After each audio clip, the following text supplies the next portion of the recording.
Friends, welcome back to my YouTube channel. আজি মই তিল দিয়া লোকেল চিকেন ৰেচিপি এটা বনাবলৈ ওলাইছোঁ। তাৰ বাবে মই ডাঙৰ ডাঙৰ পিঁয়াজ সৰু সৰুকৈ কাটি লৈছোঁ। ইয়াত মই 2টা পিঁয়াজ লৈছোঁ আৰু এটা আলু লৈছোঁ আৰু লগতে আদা নহৰু জলকীয়াৰ পেষ্ট 4-5 চামুচমান লৈছোঁ। আৰু এয়া মই তিল লৈছোঁ, লগতে এয়া বিলাহী আৰু এইখিনি লোকেল চিকেন। তেলখিনি গৰম হৈ গ'ল। এতিয়া ইয়াত তেজপাত 2 ডালচেনি আৰু ইলাচি 2টা দি দিছোঁ। এতিয়া ইয়াত মই পিঁয়াজখিনি দি দিলোঁ।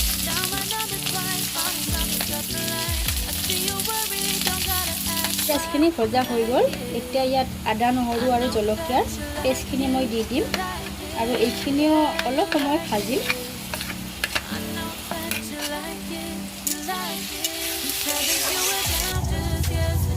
এতিয়া মই ইয়াত ৰং গুড়া দি দিলোঁ,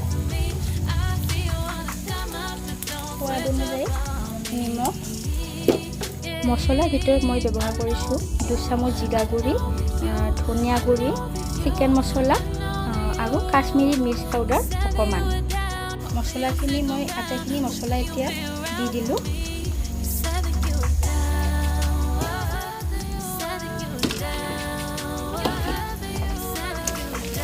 এইখিনি কিছু সময় ভাজিব লাগিব। মছলাখিনি ভাজি হৈ গ'ল। এতিয়া ইয়াত বিলাহীৰ পেষ্টখিনি দি দিছোঁ আৰু এইখিনি লৰাই ইয়াৰ পৰা তেল বিৰিঙি ওলোৱালৈকে ভাজিম। মই মাংসখিনি দি দিম।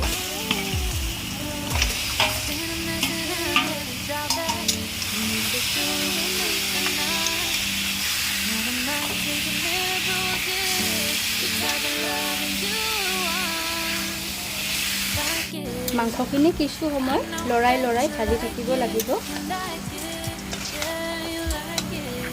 এতিয়া মই ইয়াত কাটি থোৱা আলুখিনি দি দিলোঁ। এইখিনি একেলগে ভাজি থাকিম।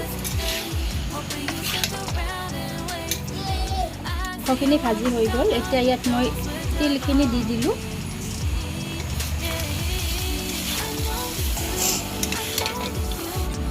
গৰম পানী দি দিছোঁ আৰু এইখিনি ঢাকন মাৰি আধা ঘণ্টামান সময় উতলিবলৈ দিওঁ।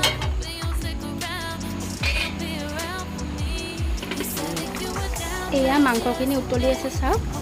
মাংস হ'বই আৰু। এয়া আমাৰ তিল দিয়া লোকেল চিকেন ৰেডি হৈ গ'ল।